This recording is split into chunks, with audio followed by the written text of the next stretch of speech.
नमस्कार, मैं हूं कमलेश। हमारे खास कार्यक्रम में आपका स्वागत है। कभी कभी ऐसी स्थिति बन जाती है कि हम अपने बच्चों को कार्टून जब देखते हैं ना, छोटे बच्चों को, अब हम लोग तो नाती पोते वाले हो गए, इसलिए बड़ा कष्ट होता है उनको कि उनका ध्यान कहीं और नहीं रहता, सिर्फ उसी पे टिक जाते हैं। और उस कार्यक्रम में कभी आपने देखा होगा, मोटू पतलू एक कार्यक्रम आता है। वो बच्चों को स्क्रीन से हटाने के चक्कर में जब हम भी देखने लगते हैं तो हमें भी आनंद आने लगता है। तो ये समझ में आता है कि बच्चे क्यों उसके प्रति इतना आकर्षित होते हैं। इस तरह के कार्टून को जन्म देने में जिनने अपनी भूमिका निभाई है, वो भारत ही नहीं बल्कि भारत से बाहर भी कई अन्य देशों में जहाँ हिंदी भाषी लोग हैं उनके बीच में काफ़ी प्रसिद्ध हैं।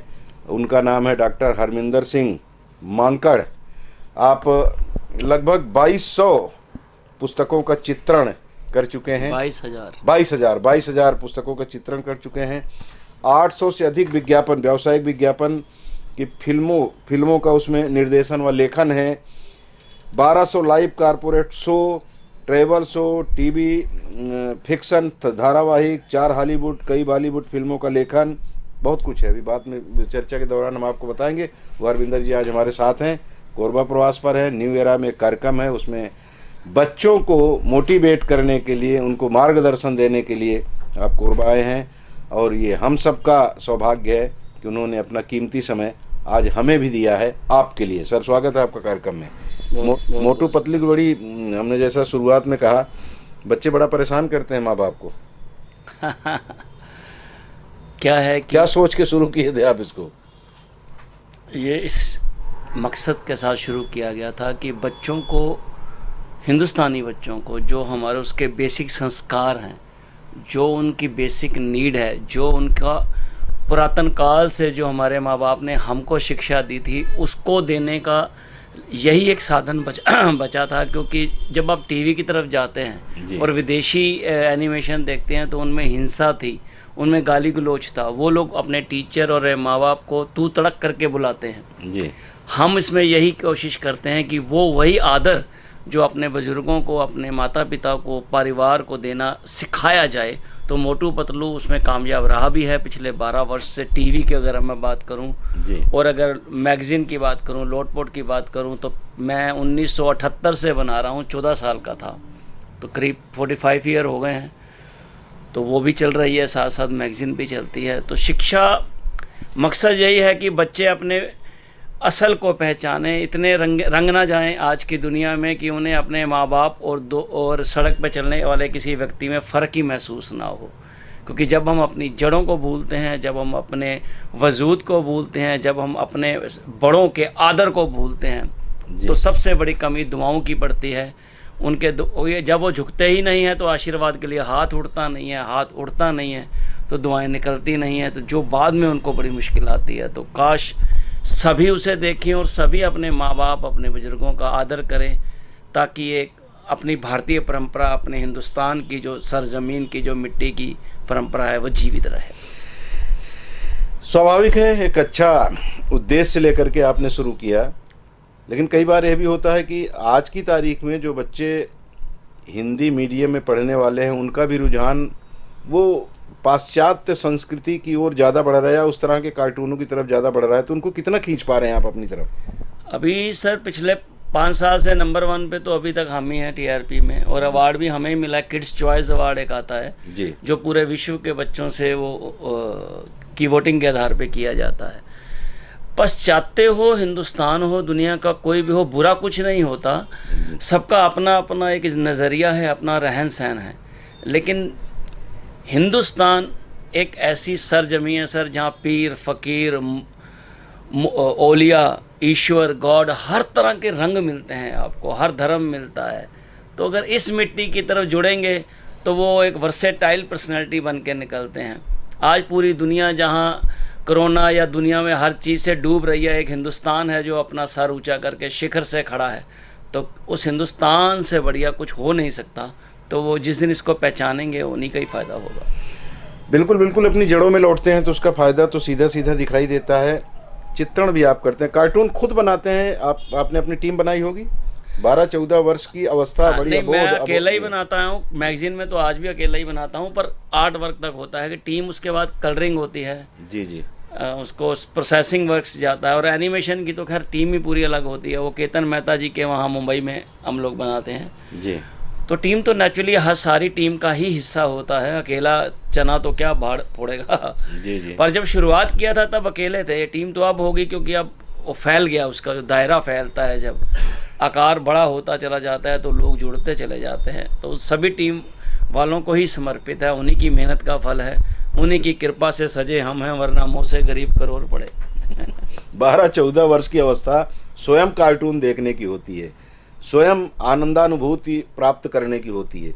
उस पीरियड में, इस दिशा में कैसे मन चला गया आपका? कुछ कहाँ? ये चीज़ें नहीं समझ में आती सर, क्योंकि उस समय ये मेरी किताब अभी आई है सफ़रनामा, या उसी की जीवनी। आपके सारे सवालों के जवाब अगर आप चाहेंगे तो इस बुक के अंदर ही आपको मिलेंगे। जी जी पर क्या होता है कि जो बचपन होता है ना, वो कार्टून का शौक़ था। शौक़, जब आपका जो शौक़ होता है वो प्रोफेशन में बदलता है, जो पैशन होता है वो प्रोफेशन में बदलता है, तो वो बहुत ही एक लकी आदमी होता है इस दुनिया में। शायद उसकी अनुकंपा रही है मेरे ऊपर, मेहर रही है मेरे ऊपर, बरकत रही है कि मुझे वो पाथ मिल गया। उस समय नहीं सोचा जाता सर, ये अवार्ड्स, ये लक्ष्य जब हासिल हो जाते हैं जी जी जी तो ये सवाल उठते हैं कि आपने ये कैसे किया।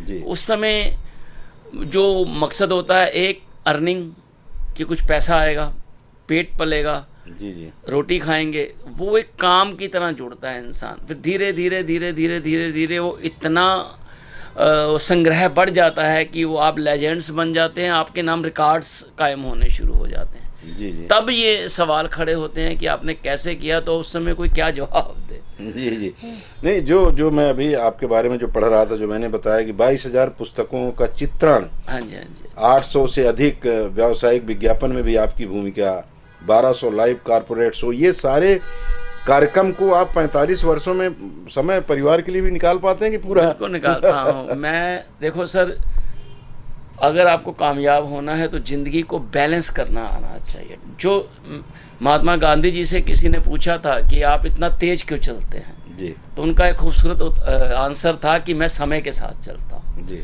समय की सुई ने नहीं रुकना है, आप रुक सकते हो। मैं 3 बजे उठता हूँ सर, आज कितने वर्ष हो गए मेरे को सुबह, जी और 3 बजे लिखता हूँ, 3 से 6, फिर उसके बाद डिवाइड कर रखे हैं कब शूट करना है, कब आपको ये करना है, तो उससे आप बड़े ही आराम आराम से कूल होकर काम करते हो। जी अगर आप अति जो होती है, हम अति में जाते हैं, परेशान तब होते हैं जब एस्टीम पे चले जाते हैं किसी एक चीज़ में। और ज़िंदगी तो बैलेंस का नाम है, बैलेंस करेंगे, टाइम टेबल का महत्व देंगे, तो मैं क्या, मेरे जैसे हर इंसान वहीं पहुंच जाएगा जहां उसको पहुंचना चाहिए। जी जी जी बच्चों के लिए लिखते पढ़ते, उनके लिए कुछ बनाते, उनसे गुफ्तगू करते, कभी मन ये नहीं हुआ कि जरा राजनेताओं के ऊपर या कुछ ऐसे जो विख्यात कुख्यात लोग हैं उनके ऊपर भी कुछ कार्टून बनाया जाए? सर, एक धर्म और राजनीति, मैं 13 फुट दूर से गुजर जाता हूँ इनसे, क्योंकि ये वही 2 विषय हैं जो सबके पर्सनल होते हैं। जी आप जिस धर्म को मानते हैं, अगर मैं उसके खिलाफत में बोलूँगा तो आप तलवार निकाल लेंगे मुझे मारने के लिए। जी आप जिस पार्टी या जिस राजनेता को पसंद करते हैं, तो मैं अगर उस एक तरफ हो जाऊंगा, तो ये ना, जो आर्टिस्ट आदमी हैं हम लोग, न्यूट्रल रहना बहुत ज़रूरी है, क्योंकि हमारे फैन फॉलोइंग में हर लोग होते हैं। बिल्कुल। और अगर हम किसी एक को जैसे ही स्पेसिफाई कर देंगे अपने आप को, तो आप अपने ही जड़ें काटने पे आ जाते हैं, आप अपने सारे फैंस खो देंगे। जी तो हमारे लिए सब बराबर हैं। देखो, सभी देश की सेवा कर रहे हैं, चाहे वो कोई पार्टी हो, कोई नेता हो। और जो लोग, जो मेरे कार्टून है वो फिक्शंस हैं, वो लोग जिंदा नहीं, वो है नहीं दुनिया में। जी मैं नहीं चाहता कि जिंदा लोगों का मजाक, मतलब एक कल्पना है, कल्पना के आधार कल्पना है, तो जिंदा लोगों का मजाक क्यों उड़ाया जाए? जी क्रिएटर ने सबको एक जैसा बनाया सर, हम तो क्रिएशन हैं। जी तो क्रिएशन, अगर क्रिएशन के हम किसी की अगर इज्जत नहीं कर सकते तो कम से कम उसकी बेइज्जती तो ना करें, किसी को अच्छा नहीं कह सकते तो कम से कम उसको बुरा तो ना कहें। और असूल तो यही कहता है, अच्छे इंसान बने, ना हिंदू बुरा है ना मुसलमान बुरा है, आ जाए बुराई पे तो हर इंसान बुरा है। तो बुराई तो सर, बुराई नहीं करनी, अच्छा बोलो, सबकी खैर मनाओ, आपकी तो हो ही जाएगी उसमें। नहीं, वो ठीक है। जैसे आपने कहा कि संस्कारों की तरफ वापस लाने की इस कार्टून के जरिए कोशिश होती है। जी, स्वाभाविक है कि बहुत सराहनीय कार्य है, लेकिन इसमें कुछ आदर्श हैं। आप उसमें जैन में, बौद्ध में, हिंदू में, ईसाइयों में, मुस्लिमों में तो यह है कि उनके यहाँ थोड़ा पर्देबंदी रहती है, उनके यहाँ बुत परस्ती नहीं है। लेकिन जहाँ पे बुत हैं, जहाँ पे फोटो है, जहाँ पे एक कल्पना है लोगों की कि ऐसे भगवान थे, उनको भी तो अपन कार्टून में, कार्टून की शक्ल में, या उनके चेहरे को कार्टून न बनाएं, बल्कि कुछ ऐसा आगे पीछे करके उसको भी परोसे। वो कॉमिक तो ऑलरेडी है ना, अमर चित्र कथा में सब रामायण है, महाभारत बनी है, बुक्स बनी। आप कर रहे हैं उस पे काम? हाँ जी, वो तो मैथोलॉजिकल पे बहुत बुक्स बनी है। वो कार्टून में नहीं, वो रियलिस्टिक वर्क कहलाता है, उसकी एक अलग वर्जन होता है जी। तो वो तो बहुत की हैं, वो तो अब महात्मा बुद्ध पे भी बनी है, वो मोरल स्टोरीज भी बनी है, वो बनी है, वो ऑलरेडी बनी है। क्योंकि लेकिन वही होता है, जैसे शोले रमेश सिप्पी के साथ जुड़ जाती है तो उसको उसी से ही जानने लगते हैं। फिल्में तो उसने और भी बहुत बड़ी बनाई है, तो मोटू पतलू का वो आप एक पहचान बन जाती हो, तो घूम फिर के बाद उस पे आ जाती है। तो 22,000 किताबों में आधे से ज़्यादा मैथोलॉजिकल ही हैं, जिसमें महाभारत है, रामायण है, आपका शिव महापुराण है, जिसके अंदर अरबियन नाइट्स है, जिसके अंदर आपके बच्चों की शिक्षाप्रद कहानियाँ हैं, जातक कथाएं हैं, पंचतंत्र है, वो सब मेरी बनी हुई हैं वो किताबें। जी, मतलब उस क्षेत्र पे आपका पहले काम चल रहा है। हाँ जी, वो ऑलरेडी बहुत किताबें, इससे ज़्यादा है मोटू पतलू से वो। तो इसको जब बच्चों के बीच में आप जाते हैं तो बच्चे कैसे रिस्पांस करते हैं जब उनको ये पता लगता है कि ये वही हैं जिनकी लेखनी के जरिए, जिनकी तूलिका के जरिए हमें मनोरंजन का या कुछ न कुछ ज्ञानवर्धक बातें प्राप्त होती हैं? सर, वो बच्चों का प्यार है जो आज कोरबा में बैठे हैं सोचिए जी, कहाँ दिल्ली, कहाँ मुंबई, कहाँ कोरबा, लेकिन वो प्यार मोहब्बत ही खींच लाती है आपको। और कोरबा जैसी जगह जो मैंने आज देखी, जहाँ कोयले की खानें हैं, जहाँ मिट्टी के अंदर से असल में काला सोना निकलता है, जहाँ के लोग इतने खूबसूरत और इतने जुझारू हैं और मेहनत कश लोगों की ये धरती। तो मैं तो यहाँ बच्चे हों बड़े हों, मुझे लगता है कि कई बार आप अनजाने में, कई बार आप जाने में, कई बार आप संयोग से उस धरा को सजदा करने के लिए पहुँच ले ही आता है वो खुदा, वो अल्लाह, आपको वो ईश्वर।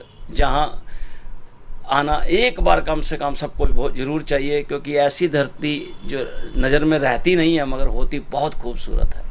तो कोरबा के मैं उस दिशा में आपको ले नहीं जाना चाहता था, लेकिन अब आपने उधर छेड़ा। चूंकि आपने संस्कारों की बात कही तो मन कह रहा है कि आपसे ये भी जान ले कि छत्तीसगढ़ में भगवान राम 10 साल रहे हैं और ये उनका ननिहाल है, तो कभी इस पे भी मन होगा कि कुछ किया जाए?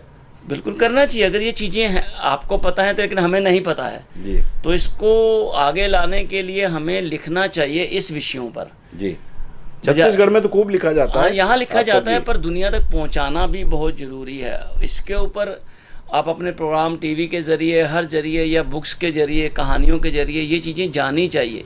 क्योंकि अगर यहाँ जिस जगह के ऊपर खुद ईश्वर ने अपने कदम रखे हों, जहाँ ईश्वर अपना बचपन बिताया हो या अपनी जवानी के कुछ क्षण बिताए हों, उनकी माता जी का जन्म यहाँ हुआ था, कौशल्या जी का, तो वो एक प्रशंसनीय भी होती है, वो आदरणीय भी होती है, और वो रिस्पेक्टफुल होती है, वो जगह तो पूजनीय होती है। क्योंकि यहाँ मामा भांजा का जो रिश्ता है वो पूरी दुनिया में कहीं नहीं है।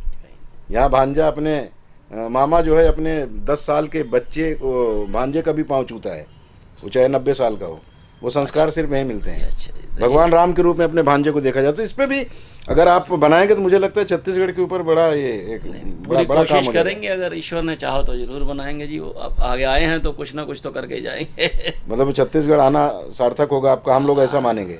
श्योर मैं पूरी कोशिश करता हूँ जाके इस पे हम काम शुरू करते हैं जी। फिल्मी दुनिया में अब चूंकि ये मैं इसी से उसको जोड़ता हूँ कि वहाँ जो चीज़ दिखाई जाती है वो पैसे की प्राप्ति का उनका उद्देश्य होता है कि हम कितना ज़्यादा से ज़्यादा पैसा कमाएं। लेकिन आपका जो काम है उस काम में और उनके काम में बड़ा अंतर है। उनका पैसा ही उद्देश्य है, चाहे उनको जिस्म दिखाना हो, चाहे हिंसा दिखाना हो, कुछ भी करना हो, पैसा चाहिए उनको। लेकिन आप वाले में बड़ा अंतर है, ये सीख देती है। तो कभी मन में ऐसा नहीं आया कि कुछ इनके ऊपर भी, फिल्मी कलाकारों के ऊपर भी ऐसा कुछ किया जाए, ऐसा कुछ लिखा जाए, ऐसा कुछ बनाया जाए कि उनको भी सबक मिले कि पैसे के साथ साथ आप इस भारत के नागरिक हैं, तो आपका भी कुछ दायित्व तो है, उस तरफ आपका ध्यान जाना चाहिए। क्या है ना सर, अगर हम परखों में पड़ेंगे ना जी, तो पूरी दुनिया को परखते ही रह जाते हैं हम। हमारा मकसद है, जो मैं आप सोचता हूँ, जो मेरे विचार हैं कि मैं अपना काम नेकी और ईमानदारी से करूँ, क्योंकि अगर मैं इनकी परख और इनकी गलतियां निकालने में लग गया सर, इनका सारा बोझा मेरे कंधों में मैं ढोता फिरूंगा। जी। तो उससे अच्छा ये नहीं है मैं वो दे जाऊं जो मेरे पास है। मैं बनस्पत उनसे वो क्यों लूं जो मुझे चाहिए ही नहीं है, आपको पसंद भी नहीं है, दुनिया को नहीं पसंद। जो करता है, जो बीजेगा वही फसल कटेगी। जो कर रहा है उसको उसका फल मिलना ही मिलना है, आज नहीं मिलना तो कल मिलना है। जी जी तो जी। वो फिर उस पर छोड़ देते हैं कि ऊपर भी एक शक्ति बैठी है, हम क्यों उसको परखों में पड़े उनके। नहीं, कई बार होता है कि हम एक अच्छी शुरुआत जब कर देते हैं तो उसका इख्तिताम तक पहुंचाने का काम कोई और अपने कंधे पे ले लिया करता है। हाँ, नहीं कर रहे हैं। मैं फिल्में में ही जुड़ा हूँ, मैं भी तो फिल्मों से ही जुड़ा हुआ हूँ। जी। तो वो हम अच्छी फिल्में ही बनाते हैं, हमने अच्छे शोज़ ही करता हूँ मैं जितने भी करता हूँ। जी। तो आप जब नेक नीति से काम करते हैं तो मतलब क्या होता है ना सर, जो मेरे हाथ में हम वो कर सकता हूँ। जी। मैं उनको बोलूँगा, मैं किसी को बोलूँ तू खराब कह रहा है तो वो 4 गुना पत्थर वापस उसी फोर्स से मेरे मुंह पे दे मारेगा। तो ज़्यादा बनस्पत है मेरा जो अपना सोचना है कि अपना कर्म करते चलो, बाकी उस पर छोड़ दो। मतलब जो कुछ मिला है, जो कुछ आपने मेहनत की, जो सफलता प्राप्त की, उसमें कुल मिला के कहें कि हम मस्त हैं उसी में। हाँ, मैं उसी में मस्ती है। बिल्कुल सुकून से रहता हूँ, बहुत बढ़िया खुश हूँ। और क्योंकि ना मैं पहला शायद आदमी हूँ, मैंने कभी आज तक ना क्रेडिट कार्ड का उपयोग किया ना कुछ किया, क्योंकि मैं जितनी मेरी जेब में है मैं उससे ज़्यादा बाहर निकलता नहीं हूँ। अपनी सोच को हर समय के साथ बदलता हूँ, टेक्निक को बदलता हूँ। इस उम्र में भी को पाना है अगर मंजिल को तो अपनी सोच को बदलो, कश्तियाँ बदलने से कभी साहिल नहीं मिला करते। तो मैं कश्तियाँ नहीं बदलता, मैं अपनी टारगेट पे चलता हूँ। ये आज ये बुक अभी इसको 15 दिन भी नहीं हुए तो आज ये 50,000 से ज़्यादा इसकी कॉपी अमेजोन पे बिक चुकी है। तो ये कोई मायने, कोई लोग जानते होंगे ना, वो अच्छे बिल्कुल, बिल्कुल, बिल्कुल। वो जानना चाहते हैं कि इन्होंने बचपन कैसे गुजारा, इस आदमी ने कैसे ये लोग यहाँ तक पहुँचा। ये मेरी ऑटोबायोग्राफी है ये। जी जी जी। तो वो चीज़ें आप जो अच्छा करते रहिए, सबको सब पता होता है। बेवकूफ़ को समझा सकते हो सर, सयाने को क्या समझाओ। जी। आपके सफ़रनामा में, वो खैर आपकी तो पुस्तक है वो, जो क्या उसको, जब आपकी शुरुआत हुई 12-14 वर्ष की उम्र रही आपकी, और उसके बाद आप 45 वर्ष से लगातार सेवारत है जी। और जो आपके बारे में जो मैं पढ़ा और जो जानता हूँ वो एक युग की समाप्ति कह लें उसको, शुरुआत और अंत उसका मान लें। तो इस बीच का जो सफ़र रहा है आपका, उससे आप संतुष्ट हैं? बिल्कुल बिल्कुल। कभी झटका लगा होगा, कभी खुशी मिली वो होगी। चलता है। वो देखो, वो ये जन्म सर 84 लाख योनियों के बाद अगर आपको इंसान का जन्म मिला है, और वो मिला तो इसीलिए है कि आप जहाँ से आए हो, जिस धुरदरगाह से आए हो, वापस जाने के लिए। वो सुख और दुख 50-50 होते हैं, तभी मानव का मिलता है। भुगतना तो सबको पड़ता है। कोई नहीं पैदा हुआ जिसको कोई दुख ना हो, कोई नहीं मिला जो सिर्फ सुख के साथ चला गया हो। वो बैलेंस है, वो उसने अपने शेड्यूल, अपनी स्क्रिप्ट, उसकी स्क्रिप्ट अलग चलती है। हमारी स्क्रिप्ट हम अपनी बुद्धि से सोचते हैं। हम नर्सरी के बच्चे हैं, हम उसके बारे में वो बीए का वो कोर्स है, वो हम नहीं सोच सकते कि ईश्वर क्या चाहता है। जी। हम अपने कर्मों को, अपने कर्म हैं, अपने ही कर्मों को कोई भुगता है। कोई किसी को ना कोई छीन सकता है सर, जहाँ तक मैं सोचता हूँ, ना किसी को कोई दे सकता है। इसलिए सुकून से रहते हैं कि जब कोई छीन ही नहीं सकता तो कोई मेरा छीनेगा क्या। जी जी। तो आप मेडिकल लाइन से डॉक्टर है कि से? मैं पीएचडी से। पीएचडी? जी जी। किसमें किया था? आर्ट, कला और इसमें कल्चर में।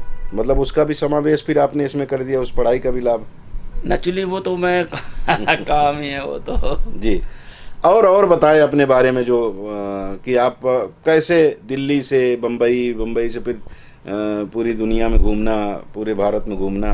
सर होता चला जाता है, आपका? वो आप जब करने लगते हो ना, एक के बाद एक रास्ते खुलते चले जाते हैं। जी। ज़िंदगी पॉजिटिव मेरी एक सीरीज़ थी, उस सीरीज़ ने मुझे पूरी दुनिया में लगभग हर देश में घुमाया वर्कशॉप्स के लिए। वो भी एक कहानी है, मैं छोटी सी, मैं नाम नहीं लूँगा उनका। तो एक बार जलंधर दूरदर्शन से मेरा एक इंटरव्यू लाइव आ रहा था जी। तो जब वो इंटरव्यू ख़त्म हुआ तो उसके बाद मुझे एक बहुत बड़ी हीरोइन है हमारे देश की, उनका फ़ोन आया कि सर, वो अच्छी तरह जानती थी, मैंने उनके साथ फिल्में भी की थी, कि मैं सुसाइड करने वाली थी।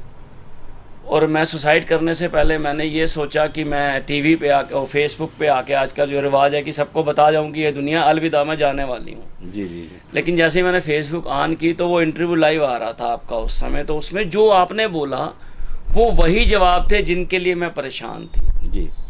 तो सर वहाँ से मेरे को ये लगा कि अगर मेरे कुछ ऐसे शब्द हैं जो किसी की ज़िंदगी अगर बचा गए तो मैं क्यों नहीं उसको सीरीज़ में रूप में ही ले आऊँ। जी जी। तो तब से मैंने फिर ये वर्कशॉप्स वाला काम शुरू किया कि जहाँ हो सकता है कि आपके मुख से निकला हुआ कोई शब्द किसी को ज़िंदगी दे जाए, हो हाँ, उनका नैराश्य भाव दूर हो, जो दूर हो निराशा जाए, जी। क्योंकि जिंदा दिली बहुत ज़रूरी है, हारना चाहिए ही नहीं। मतलब आपको होता ये है ना सर कि हम हार बर्दाश्त नहीं करते। जी जी जी। हमें लगता है कि जो मैंने कहा वो हो जाए बस हो गया। हम सिर्फ मांगना सीखा है हम लोगों ने, जी। देने का जो हाथ ये है ना, ये हमारे कल्चर में हमारे अंदर नहीं है। जब तक आप ये कल्चर में तो था, हम भूल रहे हैं। हम भूल रहे हैं। दाता की भूमिका में अपने आप को नहीं पाते। आप दाता बनो ना, भिखारी क्यों बनते हो? दुनिया दा हर बंदा मंगता, कोई माड़ा मंगता, कोई चंगा मंगता, कोई दुध मंगे, कोई पुत मंगे, कोई रिधियां सिधियां सुत मंगे, कोई हार मंगे, कोई प्यार मंगे, कोई गहने हार श्रृंगार मंगे, कोई नगदी कोई उधार मंगे, कोई डुबदी बेड़ी पार मंगे। जो तेरे दर ते आंदा है मत्थे दी कीमत चांदा है। जी जी। कोई मत्था टेक रुपइयां दा मुल मंगदा रब तो थइयां दा। तू भोला है तू पाड़ा है, हर दिल दियां जानन वाला है, मंगण वाली सारी दुनिया देवण वाला कल्ला। बोल फकीरा अल्लाह ही अल्लाह। वो है अकेला सर, मांगना नहीं है, देना सीखो। ये सूफियाना अंदाज भी आपके अंदर आ गया। आप 4 हॉलीवुड और कई बॉलीवुड फिल्मों में भी या उससे प्रत्यक्ष परोक्ष रूप से जुड़े रहे। ये दोनों हॉलीवुड और बॉलीवुड में संस्कृतियों में बड़ा अंतर है, हमारी बोली भाषा में बहुत अंतर है, रहन सहन में बहुत अंतर है। तो इसमें कैसे साम्य स्थापित कर पाते हैं आप? नहीं, वो करना ही पड़ता है सर। वहाँ की अच्छाइयाँ लो, मैंने आपको बोला मैं अच्छाइयाँ उठाता हूँ। उनकी अच्छाई है वो अनुशासन में रहते हैं जी। उनकी अच्छाई है समय के पाबंद हैं। उनकी अच्छाई है कि वो कद्र करते हैं, उनके अंदर कद्र है, टैलेंट की कद्र करते हैं। उनके अंदर अच्छाई है कि वो आपका क्रेडिट देने में सबसे आगे रहते हैं। जो हमारे यहाँ कमियाँ हैं, हम दूसरे के काम को भी अपना क्या के छुपवाने और में बड़े माहिर हो चुके होते हैं, नकल मारने में। हाँ, मेड इन इंडिया हम लिख सकते हैं किसी दुनिया की बनी हुई चीज़ के ऊपर। तो वो कमियां जो थी हमारे अंदर, तो वो अगर वहाँ अच्छाई हैं तो अब आज तो बहुत बदल गया। अब तो हमारे हम लोग भी बड़े उस टेक्निकल उनसे शायद ज़्यादा ही स्ट्रांग हो चुके हुए हैं। हम एनिमेशन में उनसे आगे जा चुके हैं। हम अपने टेक्निकल जो हमारी शूट्स के सिस्टम है उनमें हम उनसे बहुत आगे हो चुके हुए हैं। लेकिन वही है कि अच्छी अच्छी चीज़ें सीखते चलो। बाकी रही जहाँ तक परिवेश की बात है, उनका अपना है, सबका अपना कल्चर है सर। तो किसी के कल्चर को बुरा तो हम तब कहें ना कि वो हमारे को बुरा नहीं कहते, हम उनको बुरा क्यों कहें? ठीक है, वो जो जैसा जीना चाहते हैं, अपनी लाइफ है, एक लाइफ मिली है, एंजॉय करने दो। खराब हो गई। पहले तो हमें कहते थे बंदरों का देश है, बंदरों का और मूर्खों का देश है, लेकिन अब वो उसी मूर्खताई में वो भी आ गए हैं। तो अब कहना हाँ, तो आ गए ना, तो बस वो जीत वही हुई, जीत सत्य की होती है। एक इकलौती सत्य ऐसी चीज़ है जिसको आप टिके रहोगे ना सर, तो सारी दुनिया आपके सामने झुकेगी। बस ज़रूरत है कि आप टिकना तो पहले सीखें। हम फिसल जाते हैं जी। मतलब उनकी गलती को, उनकी जो उनका भौंडापन है, उनके अंदर जो नग्नता है, उनके अंदर जो वो लोग बोलते हैं ना कि जैसे हम लोग परिहास में बोलते हैं कि हम अपनी पत्नी के साथ 25 वर्ष हो गए हमको रहते हुए, तो लोग बोलते हैं वहाँ वाले कि इतने में तो हम 25 तो बदल लेते हैं। तो वो चीज़ उनकी है, उसे हमें नहीं लेना है। लेकिन सर अब कोई अपने घर में जो मर्जी करे ना, मैं क्यों परखूं उसको? जी। बुरा करेगा तो भुगतान भी तो वही उठाएगा, मैं थोड़ा रहूँगा। जी जी, ठीक बात है। अब चलिए, मैं आप जहाँ से शुरू हुआ तो वहीं वापस आता हूँ। बच्चे आपके कार्यक्रम को खूब देखते हैं और वो देखते देखते ये स्थिति हो गई है कि हम लोग सब अपने घर में महसूस करते हैं कि नाती पोते अगर मोबाइल हाथ में आ गया तो मोबाइल छोड़ते ही नहीं। तो वो उसके कारण कहीं ना कहीं उनकी पढ़ाई, दूसरे विषयों में भी उनको कुछ जानना है या जीवन में और कुछ समझना है, वो उसके प्रति आकर्षण छोड़ करके इसी के प्रति इतना ज़्यादा आसक्त हो जाते हैं कि माँ बाप के लिए सिर दर्द हो जाता है। कैसे छुड़ाएं उनको? मतलब आप उसको भी देखें और पढ़ाई लिखाई भी करें, उसके अलावा भी आपका दैनंदिन बहुत सारा कार्य होता है, उसको छोड़ करके पता लगा टॉयलेट में भी लेके मोबाइल बैठे हैं। सर दिया किसने मोबाइल उनके हाथ में? माँ बाप ने दिया। आपका जवाब का सवाल का जवाब आप खुद दे रहे हैं। जब हम अपनी सहूलियत के लिए बच्चे के हाथ में मोबाइल पकड़ाते हैं, जब वो मुश्किल से 1.5 साल का होता है, तो माँ बाप भी कार्यक्रम को सुन रहे हैं, उनको भी लगता होगा। माँ बाप की ही गलती है। आप चस्का डालेंगे, आप किसी को चॉकलेट खिलाएंगे, फिर उसे चॉकलेट के लिए मना करेंगे, ऐसे कैसे पॉसिबल है? जी। आप खुद सिगरेट पिएंगे और बच्चे को सिगरेट के मना करेंगे तो कैसे पॉसिबल है? आप खुद शराब पिएंगे और बच्चे को बोलेंगे ये बुरी चीज़ है, तो कैसे पॉसिबल है? नहीं पॉसिबल है। पहले खुद छोड़ना सीखो।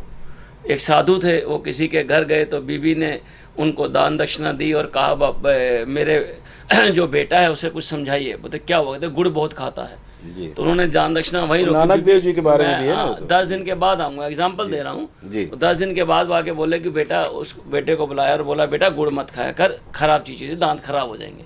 जी। तो उस औरत ने कहा कि ये तो आप 10 दिन पहले भी कह सकते थे। तो उन्होंने कहा कि 10 दिन पहले मैं खुद खाता था, तो पहले मैंने खुद छोड़ा, फिर मैं उसको कहने लायक बनाऊँ। तो जब तक माँ बाप खुद टीवी के आगे बैठेंगे, क्राइम पेट्रोल और ऐसे जो क्राइम से आपराधिक चीज़ें देखेंगे, तो बच्चा भी तो वही सीख रहा है। हाँ, कई बार ये भी होता है कि बच्चा थोड़ा सा जिद किया तो उसकी जिद के सामने आपने समर्पण कर दिया। सभी घरों में दे रहे हैं। आज की जो नई आपकी पीढ़ी है सर, वो अब कहना भी अजीब है बट वो यही है। जिस देश में रसोई के जरिए मोहब्बत पनपती थी, उस देश में रसोई कंसेप्ट ही खत्म होता जा रहा है जी। जब घरों आप पेट के जरिए पति का प्यार पाते थे, आप पेट के जरिए जीतते थे अपने स्वाद से, अपनी पाक कला से। वो जब वो सब कुछ हम बाहर से शुरू कर देंगे तो वो आपके, क्योंकि वही आलू है, वही सब्जी है, वही गोभी है। प्यार से जब आप जिस भाव से बनाते हैं ना, स्वाद भाव से आता है। लंगर क्यों अच्छा होता है? क्योंकि प्रेम भाव से बनाया जाता है जी। होती तो वो भी दाल ही है जी। हाँ, तो खाने के मामले में पत्नी से कम कुक से ज्यादा प्यार करने लगे लोग। हाँ, तो फिर वो पत्नियां करती नहीं ना, वो करे क्या? जी जी, बिल्कुल बिल्कुल अंतर आया है। और बात हरमिंदर साहब ने बिल्कुल सही कही, कहीं ना कहीं हमारी इसमें गलती होती है। क्या कहेंगे आप बच्चों से जो हमारे इस कार्यक्रम को देख रहे हैं, वो कैसे उनका जीवन, जैसे आपने 12-14 वर्ष के उम्र में आपको ईश्वर की कृपा रही आपके ऊपर और आप निखार लाए अपने आप में, क्या करें वो कि उनका जीवन और खूबसूरत हो, ये इस खूबसूरत दुनिया में अपनी तरफ से और रंग भरने में वो सफल हो जाएं, पढ़ाई लिखाई में तमाम मुकाम हासिल करें वो जो उनके माता पिता चाहते हैं या उनकी स्वयं की जो ख्वाहिश है। मेहनत करो, बड़ों का आदर करो, अपने माँ बाप का कहना मानो कि दुनिया में आप हर चीज़ खरीद सकते हो, अब माँ बाप नहीं खरीद सकते। अब दुनिया में हर चीज़ खरीद सकते हो, दुआएं नहीं खरीद सकते। शायद हमारे बैंकों में लाखों रुपए पड़े हैं, पर दुआओं का बैंक लगभग सबका खाली है। और दुआएं इतनी पुरअसर होती हैं कि वो बड़े से बड़ी बीमारी, बड़ी से बड़ी मुसीबत से आपको बचा के ले जाती हैं। बुजुर्गों के आशीर्वाद, जब कंधे पे हाथ आता था, जब सिर पे हाथ आता था, तो बड़े से बड़ी प्रॉब्लम में बच्चा निकल जाता था जी। अब बच्चा घुटने से नीचे झुकना और खुद ही नहीं झुक पाता, तो वो पैर को हाथों क्या लगाएगा किसी के। विनम्र हो जाओ, ज़मीन पे रहो, हलीमी में रहो, अच्छे बनो, अच्छे इंसान बनो, सब कुछ मिलेगा आपको। दुनिया की कोई ताकत नहीं आपको देने से रुक सकती, कोई ताकत आपको आगे बढ़ने से नहीं रोक सकती, मगर कोशिश यही होनी चाहिए सही तरीके से हो, ईमानदारी से हो। कम खा लो, मगर ईमानदारी का खा के जो नींद आएगी आपको, शायद वो किसी गोली या किसी भी डॉक्टर के इंजेक्शन लेने की आपको ज़रूरत नहीं पड़ेगी।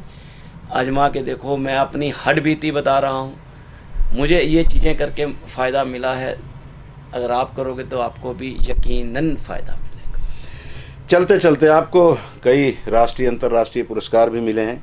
जब इस तरह से किसी मंच पे हमको पुरस्कृत किया जाता है, सम्मानित किया जाता है, तो मसर्रत होती है, खुशी होती है और दूसरों के लिए प्रेरणा बनती है। तो ऐसे लोग कभी आपके सामने आए हैं कि भाई आपको जब वहाँ पुरस्कृत किया गया, हमने पढ़ा, हमने देखा, तो मेरे मन में भी ये भाव आया कि मैं भी कुछ ऐसा करूं कि डॉक्टर साहब जैसा हमें भी सम्मान मिले? बिल्कुल, फ़ायदा तो आते हैं, काफ़ी लोग आते हैं, उत्साह तो बढ़ता है, हर एक का दिल करता है कि मैं भी, मेरे को भी मिलें ये सब। बस उसको मेहनत ही करनी पड़ेगी सर। एक ही मूल मंत्र है, मेहनत ईमानदारी, मेहनत ईमानदारी। लोग कहते हैं ईमानदारी से कुछ मिलता नहीं, मैं कहता हूँ कि ईमानदारी से ही सब कुछ मिलता है।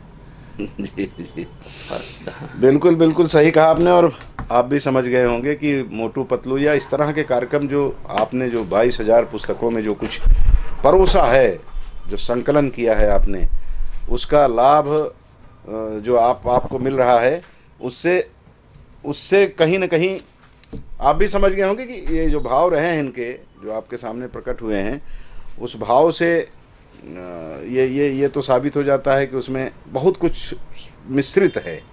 सूफियाना अंदाज, जीवन का फक्कड़पना, संघर्ष करने का मादा, ईमानदारी और सबको लेके चलने की जो कोशिश है वो इनकी सफलता का राज है। आप कोरबा में हैं, कोरबा में आप जिस कार्यक्रम के लिए आए हैं वो कार्यक्रम में आप शामिल होंगे। वहाँ भी कुछ लक्ष्य आपने निर्धारित किया हो, या लक्ष्य तो आपके जीवन का अलग है, लेकिन यहाँ उस कार्यक्रम के लिए कुछ ऐसा जहन में है कि आज यही चीज़ इनको परोसना है बच्चों को? लगभग वही जो मैंने अभी बोला, वही सारी चीज़ें, वही सारी चीज़ें हैं कि बच्चों की समस्या क्या है कि उनको ये मालूम नहीं है कि हमें करना क्या है जी, हमें जाना कहाँ है। फ्रस्ट्रेटेड हुए पड़े हैं, क्योंकि जब वो मोबाइल पे जाते हैं तो 1000 रास्ते खुल जाते हैं जी। और मोबाइल या गूगल पे अगर आप जाते हैं सर, तो उसका अच्छाई के साथ एक बुराई है कि अगर आप लिखो कि नमक के गुण क्या हैं तो वो आपको 100 चीज़ें बताएगा। आप लिखो नमक के अवगुण क्या है तो उसकी भी 100 चीज़ें बताएगा। जी जी। मतलब अगर आप नेगेटिव सोच के साथ जाते हैं तो सब नेगेटिव ही आएगा। अगर आप सेक्सुअल चीज़ के साथ जाते हैं तो सब गंदगी आपके सामने आएगी। अगर आप धार्मिक चीज़ के साथ जाते हैं तो सब धर्म सामने आएगा। वो जाकी नहीं भावना जैसी वाली स्थिति है। तो वो उसमें आता है। तो आप बस ये जो सोशल मीडिया है इसको एक किताब की तरह इसको ज़िंदगी में एक हिस्से में लीजिए, इसको ज़िंदगी मत बनाइए। जिस दिन आपने ये चीज़ समझ ली ना कि 24 घंटे में से 24 मिनट से ज़्यादा हमने मोबाइल को नहीं देने, उस दिन आपकी ज़िंदगी उस जगह पहुंचेगी जहां डॉक्टर अब्दुल कलाम पहुंचे, जहां नरेंद्र मोदी पहुंचे, जहां और हस्तियां पहुंची, जहां और ये जिस स्कूल में मैं आज न्यू ईरा में जा रहा हूं सर जी, जो जितना मैं उनके बारे में पढ़ा या जाना, किशोर साहू जी के बारे में मैं जाना कि बहुत कम लोग होते हैं सर जो अपने फील्ड से हटकर सेवा में आते हैं शिक्षा की जी। क्योंकि आप शिक्षा सिर्फ धन कमाने का एक वो साधन नहीं है। शिक्षा आप ज्ञान बांटने का एक बहुत खूबसूरत जरिया, ज्ञानदाता की भूमिका होती है। हाँ, तो वो जो लोग उस लाइन में आते हैं और अपने बच्चों को ये चाहते हैं कि वो कुछ बने, कुछ हस्ती बने, स्कूल का भी नाम रोशन करें, माँ बाप का करें, कोरबा का करें, हिंदुस्तान की सरजमी का करें, गर्व से महसूस करें कि हम हिंदुस्तानी हैं। क्योंकि सारी दुनिया में अगर सबसे खूबसूरत धरती है, सबसे खूबसूरत जगह है, भारत है, तो सिर्फ भारत है, सिर्फ भारत है, सिर्फ भारत है। चलिए, ये आपने जो कहा ये बिल्कुल अंत तो ऐसी ही बातों से होना चाहिए। बड़ा कीमती समय आज आपने हमें दिया और जिस तरह से आप आगे बढ़ रहे हैं, ईश्वर करे आप स्वस्थ रहते हुए, दीर्घायु रहते हुए और जो आपके जहन में मकसद हो वो प्राप्त करें, यही हमारी शुभकामना। आपने समय दिया, बहुत बहुत शुक्रिया। शुक्रिया।